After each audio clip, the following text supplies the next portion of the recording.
Hello guys, welcome back to the online classes of Python language.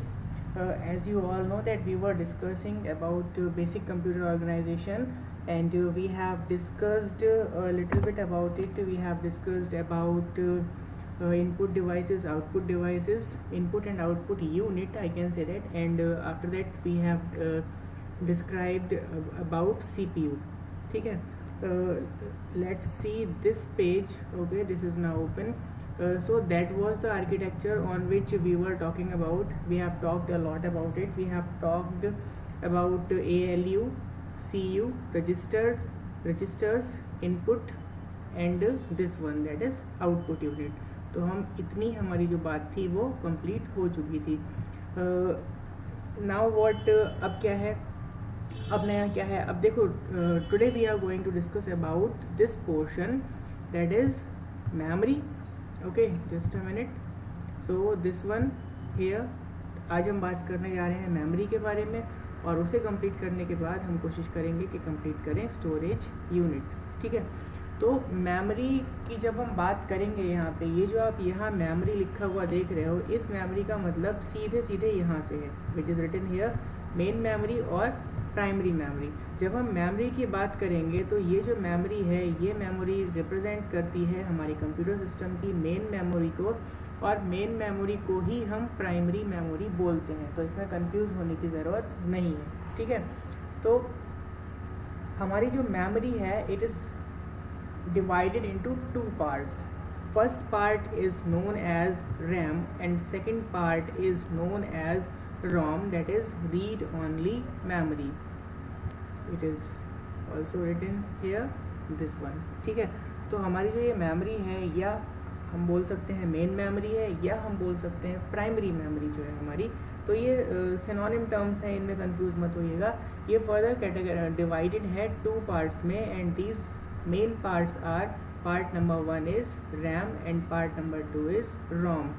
अब ये RAM and रोम क्या है, इनकी फुल फॉर्म तो आपको पता ही होगी, है ना. ओके, तो हम बात करेंगे यहाँ से कि ये जो here it is RAM and here it is ROM. देखो, रैम और रोम क्या है, ये तो आपको पता चल गया है कि प्राइमरी मेमोरी है ये. ठीक है, अच्छा एक चीज़ और आपको बता देते हैं यहाँ पे कि जो भी सॉफ्टवेयर्स, जो भी एप्लीकेशन या जो भी प्रोसेसिंग हमारी हो रही होती है, वो सारी की सारी प्रोसेसिंग रीडिंग राइटिंग का जो प्रोसेस है, यानी कि जो प्रोसेसिंग है, वो सारा का सारा टास्क किस में होता है, हमारी मेन मेमोरी में होता है. तो इसका मतलब ये है कि वो जो टास्क है या जो प्रोग्राम का जो एग्जीक्यूशन है, वो या तो रैम में हो रहा है या तो रोम में हो रहा है. ठीक है, क्योंकि ये दोनों ही प्राइमरी मेमोरी के पार्ट हैं. अच्छा, इनकी इसमें क्या क्या डिफरेंसेस हैं, क्या क्या वर्किंग है, उन सभी के बारे में बात करेंगे. लेकिन उससे पहले बेटर होगा कि आप लोग ये जो चार्ट है, इस चार्ट को प्रॉपरली देख लें. टाइप्स ऑफ मेमोरी, मेमोरी को टू पार्ट्स में डिवाइड किया गया है. नंबर 1 रैम, नंबर 1 रोम. अच्छा, रैम की फुल फॉर्म होती है रैंडम एक्सेस मेमोरी. ठीक है, अब रैंडम एक्सेस मेमोरी से आपको क्या समझ में आता है? वही मुझे ये समझ में आता है कि ये एक ऐसी मेमोरी है जिसमें जो डेटा होगा उसको हम रैंडमली एक्सेस कर सकते हैं. ठीक है, इसीलिए हमने इसका नेम दे रखा है random access memory. Second one जो है रोम, इसकी फुल फॉर्म क्या है? रीड ऑनली मेमोरी, यानी कि ये ऐसी मेमोरी है जिसमें से हम केवल रीड कर सकते हैं. ठीक है, इसमें से हम डेटा को केवल रीड करेंगे, और रीड करेंगे तो परहैप्स वो सीक्वेंशियल हो सकता है. ओके, नाउ अब हम रैम की बात करते हैं. तो RAM is further categorized into two parts.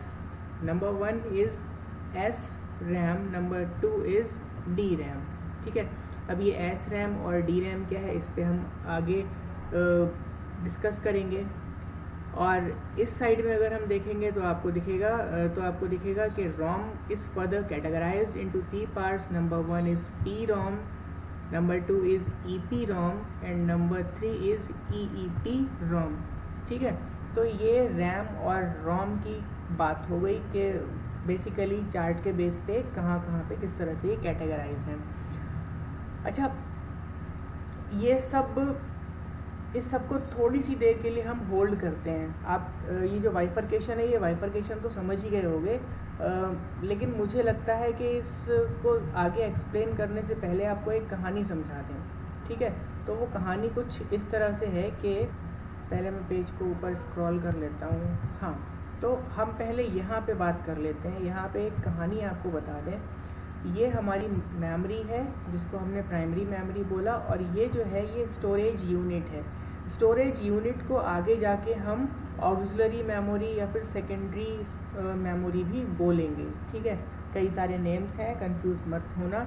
अच्छा, तो मैं जो बताने जा रहा था, मैं ये बताने जा रहा था कि आप लोगों ने देखा होगा आजकल रामायण और महाभारत काफ़ी टीवी पे चल रहा था, है ना। तो उसमें आप लोगों ने एक चीज़ नोटिस की होगी कि पहले के टाइम में, यानी कि एंशिएंट टाइम में जब वॉर होता था तो क्या होता था कि बैटलफील्ड अलग होती थी, यानी कि युद्ध का मैदान अलग होता था, और जो कैंप्स होते थे, दोनों आर्मीज़ के जो कैंप्स होते थे वो अलग अलग होते थे। तो क्या होता था कि दिन में वो लोग आपस में लड़ाई लड़ते थे और रात में वापस अपने कैंप्स में चले जाते थे, ठीक है। हमारा कंप्यूटर, ये कॉन्सेप्ट जो है हमारे कंप्यूटर में भी यूज़ होता है। कई सारे प्रोग्राम्स और एप्लीकेशंस जो होती हैं वो स्टोरेज यूनिट में रहती हैं, ठीक है। उनकी जो फाइल्स होती हैं वो स्टोरेज यूनिट में रहती हैं, लेकिन जब हमें उन फाइल्स को एक्सेस करना होता है और उनमें रीडिंग राइटिंग का कोई ऑपरेशन परफॉर्म करना होता है या फिर कुछ प्रोसेसिंग करनी होती है, तो वो सारी की सारी फाइल्स स्टोरेज यूनिट से उठ के, ठीक है, सबसे पहले किस में आती हैं, हमारी इस मेन मेमोरी में, ठीक है। मेन मेमोरी में आएंगी वो, और अब मेन मेमोरी में आके उनकी सारी की सारी प्रोसेसिंग होगी। तो जिस समय सारी की सारी प्रोसेसिंग हो रही है कुछ फाइल्स पे, कुछ सॉफ्टवेयर्स पे, या फिर कोई प्रोग्राम एग्जीक्यूट हो रहा है, तो वो एग्जीक्यूशन जो होता है वो एग्जीक्यूशन स्ट्रिक्टली मेन मेमोरी में ही होता है, यानी कि हमारे रैम या फिर रोम में ही होता है। क्लियर है ये बात। यानी कि युद्ध जब ख़त्म हो जाएगा तो सारी की सारी फाइल्स वापस यहाँ पे स्टोर हो जाएंगी ऑक्सिलरी मेमोरी में, और जब युद्ध करना होगा तो बैटलफील्ड में आके यहाँ पे आके सारा का सारा वार होगा, सारी प्रोसेसिंग होगी, और जब वो फाइल्स, उनकी प्रोसेसिंग कंप्लीट हो जाएगी तो वापस वो फाइल्स किस में जाके स्टोर हो जाएंगी, हमारी स्टोरेज यूनिट में। ये स्टोरेज यूनिट मेनली हमारे कंप्यूटर की हार्ड डिस्क होती है, और ये जो मेमोरी है, जिस मेमोरी में हमारा युद्ध लड़ा जा रहा है, जिसमें फाइल्स की प्रोसेसिंग हो रही है, वो हमारी मेन मेमोरी यानी कि प्राइमरी मेमोरी होती है। तो दैट वाज द स्टोरी, ठीक है। अब हम आगे चलते हैं हमारे आज के बाकी के टॉपिक्स पे। तो वापस चलते हैं हमने आपको बाइफरकेशन बता दिया था अभी रैम एंड रोम का, ठीक है। अब हम ये स्टडी करेंगे कि एस रैम क्या होती है, डी रैम क्या होती है। तो एस रैम जो है, S RAM stands for static RAM and D RAM stands for dynamic RAM. तो सबसे पहले हम अब सीक्वेंशियली हम सारा कुछ स्टडी कर लेते हैं। सबसे पहले तो यहाँ पे देखो लिखा हुआ है, ये जो फाइल है ना, ये फाइल आप लोग डाउनलोड कर सकते हो, मैं इसका लिंक डिस्क्रिप्शन बॉक्स में दे दूँगा। तो first of all there is the classification of computer memory, ठीक है। तो कंप्यूटर मेमोरी का क्लासिफिकेशन में सबसे पहले यहाँ पे रैम के बारे में हमने बताया हुआ है। रैम क्या होती है, फिर से वही बात कि मेन मेमोरी होती है, ठीक है। द प्रोग्राम्स एंड द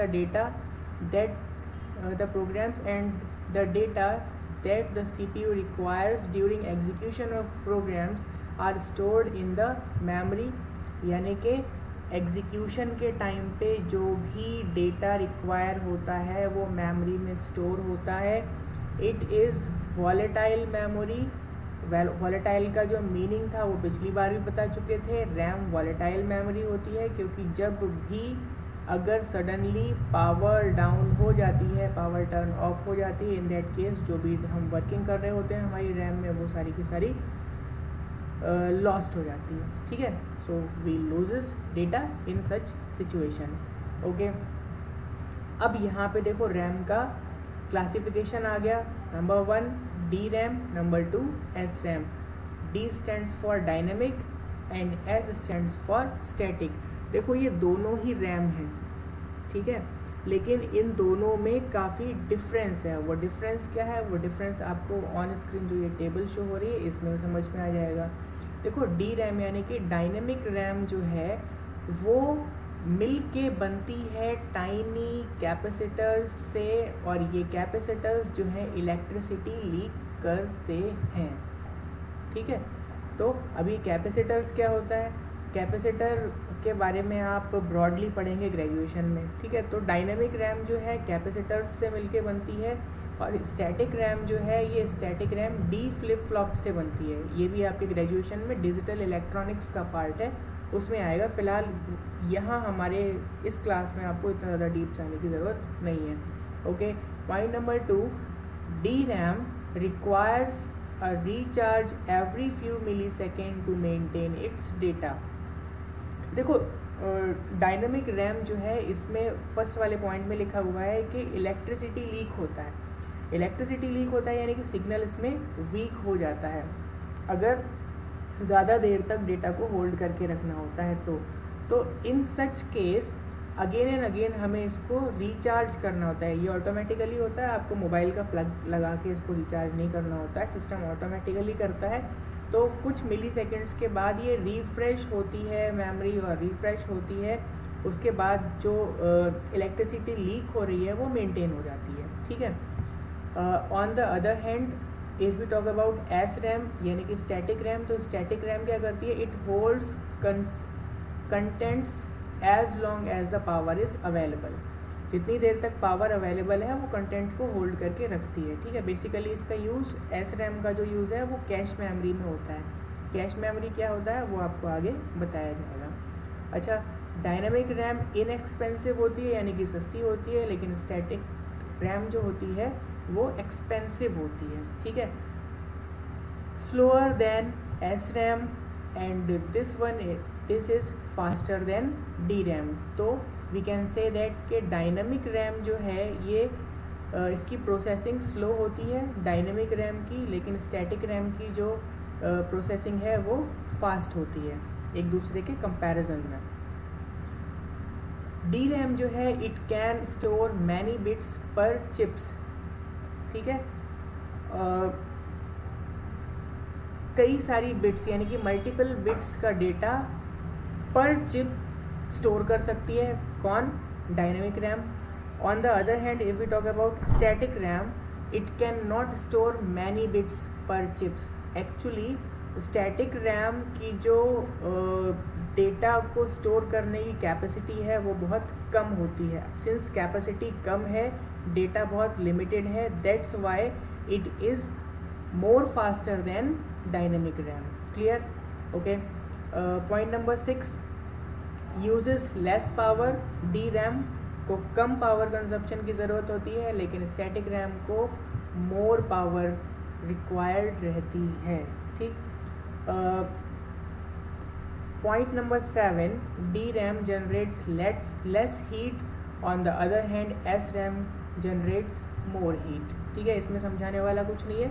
अच्छा, डी रैम जो है बेसिकली मेन मेमोरी में यूज़ होती है। ठीक है, और स्टैटिक रैम जो है ये बेसिकली कैश मेमोरी में यूज़ की जाती है। कैश मेमोरी क्या होती है? कैश मेमोरी बहुत छोटा सा एक मेमोरी का पैकेट होता है जो कि सारी की सारी कंप्यूटर मशीन्स में होता है, काफ़ी कॉस्टली होता है, कुछ MBs का ही होता है ये पैकेट, लेकिन इसकी जो प्रोसेसिंग कैपेसिटी है वो मच फास्टर होती है इन कंपैरिजन विद रैम। ठीक, ओके, नेक्स्ट देखते हैं। तो these were all the differences between dynamic RAM and static RAM. Actually book में भी आपके ये सारी चीज़ें लिखी हुई हैं, लेकिन थ्योरी ज़्यादा है उसमें, मैंने यहाँ पे कंसाइज करके ये डेटा ले रखा है। Okay, now let's focus on this point. Here it is mentioned, it is written here, read only memory. ROM के बारे में अब हम कुछ बातें करेंगे। ठीक है, क्या होता है? अभी तक हम क्या कर रहे थे? अभी तक हमने रैम के बारे में बात किया था। ठीक है, और रैम का जो फर्दर क्लासिफिकेशन था वो क्लासिफिकेशन था S RAM and D RAM. ठीक है, अब हम हमारा जो बाइफरकेशन था उसके सेकंड साइड पे चलते हैं तो वहाँ पे आपको मिलेगा रोम। ऊपर जो आपको एक फिगर दिखाई थी, रोम क्या होता है। Now focus on the first point, and this first point says about ROM, this one which is highlighted here, stores crucial information essential to operate the system like the program essential to boot the computer। देखो भाई, ROM जो है हमारी random read only memory, read only memory, इस memory में जो essential information होती है, ये बहुत ही छोटी इंफॉर्मेशन हो सकती है, बहुत कंसाइज इंफॉर्मेशन हो सकती है। इस तरह की इंफॉर्मेशंस कई बार एप्लीकेशन को स्टार्टअप करने में हेल्पफुल होती हैं, कंप्यूटर को बूट करने में हेल्पफुल होती हैं। कंप्यूटर का बूट करना क्या होता है? कंप्यूटर का बूट करने का मतलब होता है कि जब आपने कंप्यूटर सिस्टम का स्विच ऑन किया तो स्विच ऑन करने के बाद क्या होता है, रोम से कुछ फाइल्स आती हैं आपकी रैम में, ठीक है। यानी कि जो सॉफ्टवेयर्स आपके कंप्यूटर में इंस्टॉल्ड हैं वो सॉफ्टवेयर्स सारे के सारे रेडी होंगे जिससे कि आप उन पर वर्क कर सकें। तो उनकी जो एसेंशियल फाइल्स होती हैं उन सॉफ्टवेयर्स की, वो सारी की सारी रोम में स्टोर होती हैं। तो मेन जो वर्क है रोम का वो यही होता है कि आपके एसेंशियल प्रोग्राम्स को बूट करने में हेल्पफुल करता है या फिर आपके कंप्यूटर को बूट करने में हेल्प करेगा, ठीक है। Number 2, it is not volatile. ये जो रोम है ये वॉलेटाइल नहीं होती है। इसका मतलब ये है कि इसमें जो इंफॉर्मेशन स्टोर होती है वो स्टोर रहेगी even then if power is switch off, ठीक है। तो ये वॉलेटाइल नहीं है। 1 मार्क्स का क्वेश्चन आ सकता है, पूछा जा सकता है या फिर वाइवा में आ सकता है। Point number 3, always retains it's data. ये अपना डेटा हमेशा स्टोर करके रखता है, ठीक है। यूज्ड इन एम्बेडेड सिस्टम्स और where the programming needs no changes, ठीक है। तो जहाँ पे कोई प्रोग्राम का कोई डेटा अगर चेंज नहीं होना है, कोई इंस्ट्रक्शन चेंज नहीं होना है, वो इंस्ट्रक्शन एज इट इज़ रहता है। तो इस तरह की जो इंफॉर्मेशन है वो रोम में स्टोर रहती है क्योंकि उसको बार बार चेंज नहीं होना है। Used in calculators and peripheral devices. Calculators या पेरिफेरल डिवाइसेस, कैलकुलेटर तो आपको समझ में आता होगा। पेरिफेरल डिवाइसेस क्या होती हैं? कंप्यूटर के साथ अटैच्ड जो भी बाकी की डिवाइसेस होती हैं, जैसे कि आपका कीबोर्ड हो गया, माउस हो गया, या फिर वेबकैम हो गया, स्कैनर हो गया, तो इन सबको पेरिफेरल डिवाइसेस बोलते हैं। इन पेरिफेरल डिवाइसेस के एक्चुअली कुछ प्रोग्राम्स जिनको we can say that DLL files या फिर हम कह सकते हैं इनके ड्राइवर्स, ये सारे के सारे कहाँ स्टोर रहते हैं? रोम में, यानी कि है मेन मेमोरी में ही, लेकिन रोम वाले पोर्शन में, ठीक है। ROM, last point, ROM is further classified into 4 types. अब ये जो रोम है ये आगे 4 टाइप्स में डिवाइड कर रखी गई है, क्लासीफाई कर रखी गई है। वो कौन कौन सी है उसके बारे में सारी इंफॉर्मेशन लेते हैं। Just a minute. तो जिस तरह से ऊपर फिगर में आपको दिखाया गया था एक डायग्राम में, उसी तरह से वही सारे के सारे पॉइंट्स यहाँ पे अवेलेबल हैं। I think there is something is missing there. Yes, here it should be 3, okay, and I should delete this one, okay, fine. So RAM is categorized further into 3 more units, we can say that, or 3 types. Number 1 is PROM. PROM क्या है? P stands for here programmable, यानी कि हम उसको programme कर सकते हैं। Programme करने के बाद लेकिन वो मेमोरी कौन सी है? रीड ऑनली मेमोरी ही है। Look here, it can be programmed by user. Once programmed, the data and the instruction in it cannot be changed, ठीक है। तो इस तरह की जो रोम है उसे हम क्या बोलेंगे? PROM। क्यों? क्योंकि वो प्रोग्राम्ड है। Clear? Number 2 is EPROM. EPROM stands for Erasable Programmable read only memory. अब फर्स्ट पॉइंट जो था उसमें था कि प्रोग्रामेबल है, सेकंड पॉइंट में क्या है, प्रोग्रामेबल है उसके साथ में वो इरेजेबल भी है। EPROM इरेजेबल भी है, बट इरेज करने के लिए हमें अल्ट्रा वायलेट लाइट के थ्रू उसको इरेज करना पड़ेगा, ठीक है। और इरेज करने के बाद हम उसको रीप्रोग्राम भी कर सकते हैं। तो ये हुआ आपका EPROM, क्लियर। तो यहाँ पे एक बात हाईलाइट मैं किए दे रहा हूँ कि इसको इरेज करने के लिए हमें किसकी रिक्वायरमेंट हो रही है, ultra violet light, clear. Now next one is EEPROM। EEPROM क्या कहता है, EEPROM स्टैंड्स फॉर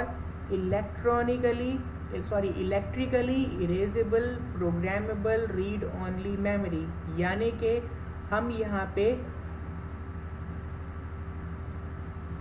PROM को इलेक्ट्रिकली इरेज करके उसके डेटा को दोबारा से प्रोग्राम कर सकते हैं। Here to erase that ROM we will not require ultraviolet rays। यहाँ पे हम इलेक्ट्रिकली उसको इरेज, उसका जो डेटा है उसको इरेज कर सकते हैं। यानी कि उसमें जो चिप होगी उसके जिस भी पोर्शन को हम चाहें उसको इलेक्ट्रिकली इरेज कर सकते हैं। तो ये प्रॉपर 3 कैटेगरीज थी किसकी, ROM की, ठीक है। So that was all about main memory, ठीक है। अभी हम वापस ऊपर चलते हैं, हमारा डायग्राम जो है उस डायग्राम को आपको दिखा देते हैं। Look here, this one, not this one, okay this one. तो अभी जो हमने स्टडी किया कि हमारे मेन मेमोरी जो है वो 2 पार्ट्स में डिवाइड है, रैम में और रोम में, ठीक है। तो रैम में हमने स्टडी किया कि स्टैटिक रैम क्या होती है और डायनेमिक रैम क्या होती है, और रोम में हमने स्टडी किया कि what is PROM, what is EPROM and what is EEPROM, clear, okay. So in this way we have completed this section, which section, this one। ये जो सेक्शन था मेमोरी का, ये मेमोरी का सेक्शन हमारा कंप्लीट हुआ, ठीक है। अब इसके बाद जो हमारे पास लास्ट सेक्शन है वो सेक्शन है स्टोरेज यूनिट का। तो अब हम जो स्टडी करने जा रहे हैं वो स्टोरेज यूनिट्स के बारे में स्टडी करने जा रहे हैं। देखो, कंप्यूटर सिस्टम में सिंस कैलकुलेशन हो रही है, प्रोसेसिंग हो रही है, तो उसमें मेमोरी होना एसेंशियल है, because we have to save the result somewhere in the computer system. तो CPU में इसलिए हमें क्या प्रोवाइड किया गया, मेन मेमोरी, ठीक है। अब सिर्फ मेन मेमोरी से हमारा पर्पस सॉल्व नहीं होता है, because sometimes we have to store data permanently, क्योंकि हमारे पास जो मेन मेमोरी है इसमें डेटा परमानेंटली स्टोर तो हो नहीं सकता। ओके परमानेंटली स्टोर आप कहोगे यहाँ पे तो हो जाएगा रोम में, लेकिन रोम में इतना स्पेस नहीं होता, और रैम में कितना स्पेस होता है, इसमें भी स्पेस कम होता है। कितना GB होगा, पहले तो MBs में आता था, अब आपके रैम जो आती है वो 2 GB 4 GB समथिंग, या फिर अप टू 8 GB रैम आ जाएगी, ठीक है। लेकिन वो सफिशिएंट नहीं है। और वैसे भी रैम या रोम किस पर्पस के लिए है, सिर्फ इसलिए कि उसमें सारी की सारी प्रोसेसिंग होगी, उसमें वर्किंग होगी, और लेकिन उसको स्टोर हमें कहाँ करना पड़ेगा, जब फाइल को कंप्लीट कर लोगे आप तो उसको स्टोर करना पड़ेगा स्टोरेज यूनिट में, यानी कि हमें और ज़्यादा मेमोरी की रिक्वायरमेंट होगी। तो ये जो हमारा कॉन्सेप्ट है कि हमें डेटा स्टोर करना है, दैट्स वाई ये एग्जिस्टेंस में आया स्टोरेज यूनिट। तो स्टोरेज यूनिट में हम देखेंगे कि कौन कौन से पॉइंट्स आते हैं हमारे सामने, ठीक है। बेसिकली स्टोरेज यूनिट का यूज़ हम क्यों करेंगे, सिर्फ इसीलिए करेंगे क्योंकि हमें बहुत ज़्यादा हैवी डेटा स्टोर करने की रिक्वायरमेंट्स होती हैं। आप लोग खुद भी देखते हो कि मोबाइल में जब आप लोग स्मार्टफोन परचेज़ करते हो या लैपटॉप परचेज़ करते हो तो उसकी कॉन्फ़िगरेशन का आप ध्यान रखते हो। कॉन्फ़िगरेशन में क्या देखते हो कि कि भाई रैम बहुत अच्छी होनी चाहिए, यानी कि रैम में स्पेस ज़्यादा होना चाहिए, एटलीस्ट 4 GB या 6 GB रैम मिल जाए, और फिर आप कहते हो 1 टेराबाइट उसमें हार्ड डिस्क भी होनी चाहिए। तो वो जो हम बात कर रहे हैं 1 टेराबाइट हार्ड डिस्क की जो है वो यही स्टोरेज यूनिट में ही आती है, ठीक है ना। Okay, let's move further. यहाँ इसी फाइल में हमें स्टोरेज यूनिट के बारे में इंफॉर्मेशन जो है वो मैंने कलेक्ट कर रखी है, तो वो हम अभी स्टडी करेंगे। हियर इट कम्स, ठीक है, इट इज़ रिटन हियर, क्या लिखा हुआ है, द स्टोरेज यूनिट, है ना। तो अब हम स्टोरेज यूनिट की बात करेंगे। स्टोरेज यूनिट को ही सेकेंडरी मेमोरी भी बोलते हैं। क्या लिखा हुआ है मैं एक बार आपके लिए पढ़ देता हूँ। Primary memory has limited storage capacity and is volatile. बात सही है, समझ में आ रही होगी। Secondary memory overcomes this limitation by providing permanent storage of data and in bulk quantity। ठीक है, यही बात बोली थी अभी, बल्क क्वांटिटी में डेटा को स्टोर करने के लिए और परमानेंटली स्टोर करने के लिए हमारी जो प्राइमरी मेमोरी है वो सफिशिएंट नहीं रहती है, क्योंकि वो एक तो कम है और दूसरा वो वॉलेटाइल है, तो इसलिए हमें सेकेंडरी मेमोरी की रिक्वायरमेंट है। Secondary memory is also termed as number 1 external memory, ठीक है, नंबर 2 ऑक्सिलरी स्टोरेज, ठीक है। तो अगर कहीं सेकेंडरी मेमोरी आए या एक्सटर्नल मेमोरी आए या ऑक्सिलरी स्टोरेज आए या ऑक्सिलरी मेमोरी आए, तो इसका मतलब यही है कि हम सेकेंडरी स्टोरेज की बात कर रहे हैं। ये तीन टर्म्स सिमिलरली यूज होते हैं, ठीक है।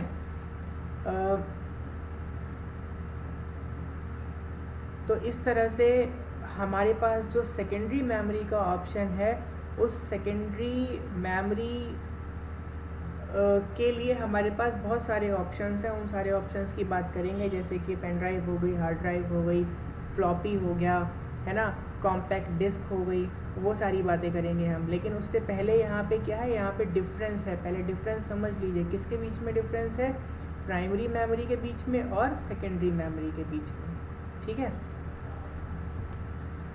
बहुत ज़्यादा इसको एलेबोरेट करने की ज़रूरत आई डोंट थिंक के होगी, क्योंकि यहाँ पर जो पॉइंट्स लिखे हुए हैं प्रॉपर, वो सारे के सारे पॉइंट्स ऑलरेडी आपको मैंने बता रखे हैं, ठीक है। फिर भी बता दें क्या, चलिए ठीक है, बात कर लेते हैं। Look at here, point number 1, it is saying primary memory is directly accessed by central processing unit. बिल्कुल सही है, प्राइमरी मेमोरी यानी कि रैम और रोम जो है इसको सीपीयू डायरेक्टली एक्सेस कर लेता है। बट अगर सेकेंडरी मेमोरी की हम बात करें तो secondary memory is not accessed directly by the central processing unit. Instead data accessed from secondary memory is first loaded into random access memory and then it is sent to processing unit। बात समझ में आ रही है। CPU जो है secondary memory में आपके memory card में या फिर आपके एक्सटर्नल हार्ड डिस्क में जो डेटा होगा उसको डायरेक्टली एक्सेस नहीं करता है, वो पहले रैम में आएगा वो डेटा, ठीक है, और उसके बाद फिर प्रोसेस किया जाएगा। Point number 1 here completes. Point number 2, यहाँ पे क्या लिखा हुआ है, मैं पेज को पहले स्क्रॉल कर लूँ। It says RAM provides much faster accessing speed to data than secondary memory by loading software programs and required files into primary। देखो भाई, RAM is faster than secondary memory, इसलिए ये बात यहाँ पे लिखी गई है, इसमें और ज़्यादा बोलने की ज़रूरत नहीं है, ठीक है। ऑन द अदर हैंड यहाँ पे आप देखोगे secondary memory is slower in data accessing, typically primary memory is 6 time faster than the secondary memory. बात समझ में आ रही है। रैम कितनी ज़्यादा फास्ट है, और रैम में भी कौन ज़्यादा फास्ट होगा, रैम में भी जो हमारी स्टैटिक और डायनेमिक रैम में से कौन सा था, just a minute, let me check it here. तो ये जो है DRAM, DRAM is slower, DRAM is slower, yes, this one, that is static RAM जो है वो RAM में भी static RAM जो है वो ज़्यादा फास्ट वर्क करेगी, ठीक। अच्छा वापस चलते हैं, last point, look at this point, primary memory that is random access memory, RAM is volatile. अब फिर से वॉलेटाइल की बात कर रहे हैं यहाँ पे, इससे आगे बताने की ज़रूरत नहीं है, ठीक है। रैम वॉलेटाइल है, इसमें जो डेटा होगा अगर वो वॉलेटाइल होने के कारण इरेज हो सकता है अगर रैंडमली कंप्यूटर शट डाउन होता है। ऑन द अदर हैंड अगर सेकेंडरी मेमोरी में कोई डेटा स्टोर है तो उसमें इस तरह की प्रॉब्लम नहीं आएगी, but condition is that data must be saved before power breakdown. So here you have understood all about primary memory and secondary memory, what are the differences between both of these memory. Now it comes to the uses of secondary media. आप देखो secondary यहाँ पे क्या लिखा हुआ है, उन्होंने secondary media लिखा हुआ है, तो अगर मीडिया वर्ड आ रहा है या फिर स्टोरेज आ रहा है या फिर मेमोरी आ रहा है तो सिनोनिम्स हैं, ये टर्म्स सिमिलर मीनिंग में यूज़ होते हैं, तो डोंट बी पैनिक। अच्छा अब ये जो यूजेस हैं सेकेंडरी स्टोरेज के जो यूजेस हैं और सेकेंडरी स्टोरेज हमारे पास कौन कौन सी अवेलेबल हैं, यानी कि कौन कौन सी सेकेंडरी स्टोरेज डिवाइसेस अवेलेबल हैं मार्केट में, उसके बारे में हम बात करेंगे नेक्स्ट लेक्चर में, ठीक है। मैं यहाँ पे ब्रेक कर रहा हूँ, उसके बाद हम फिर से स्टार्ट करेंगे नेक्स्ट लेक्चर में यहीं से, ठीक है।